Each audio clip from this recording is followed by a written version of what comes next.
Ratusan anggota Gibas datangi sekolah SMK Negeri 1 Purwakarta.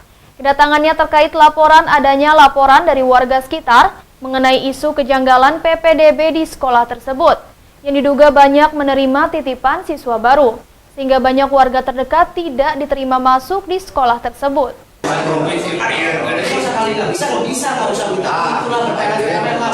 Ratusan anggota LSM Gibas geruduk Sekolah SMK Negeri 1 Purwakarta terkait isu dari laporan warga sekitar lingkungan sekolah tersebut. Warga sekitar kecewa banyak yang tidak diterima di sekolah terdekatnya, yakni SMK Negeri 1 Purwakarta. Unjuk rasa anggota Gibas diterima pihak sekolah dengan dilakukannya audensi serta musyawarah dengan sejumlah guru di SMK tersebut. Unjuk rasa terkait dugaan kejanggalan tentang PPDB perjalanan damai dan pihak Gibas akan terus memantau PPDB karena PPDB harus dilakukan sesuai ketentuan yang sudah ditentukan dari Dinas Provinsi Jawa Barat. Ini merasa ada kejanggalan dengan persoalan yang khususnya non akademis, ya.